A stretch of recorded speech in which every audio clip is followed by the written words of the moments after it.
Ijtimoiy reyestrga qanday toifadagi oilalar kirishi mumkin? Keling, bugun bu savolga batafsil javob beraman. Ijtimoiy reyestrga davlat ta'minotidagi oila, kambag'al oila va kambag'al chegaradagi oila toifasiga kiruvchi oilalar kirishi mumkin. Xo'sh, bunday oilalar toifasiga qanday sharoitga ega bo'lgan oilalar kirishi mumkin?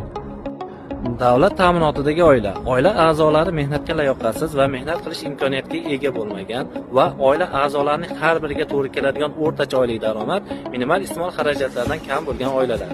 Kambag'al oila a'zolari mehnatga layoqatli va mehnat qilish imkoniyatiga ega bo'lgan va oila a'zolarining har biriga to'g'ri keladigan o'rtacha oylik daromadi minimal iste'mol xarajatlardan kam bo'lgan oilalar.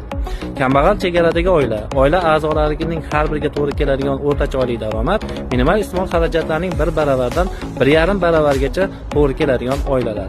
Ushbu videoni ijtimoiy reyestrga kirish niyatida yurgan tanish do'stlaringizga yuborib qo'yishni unutmang.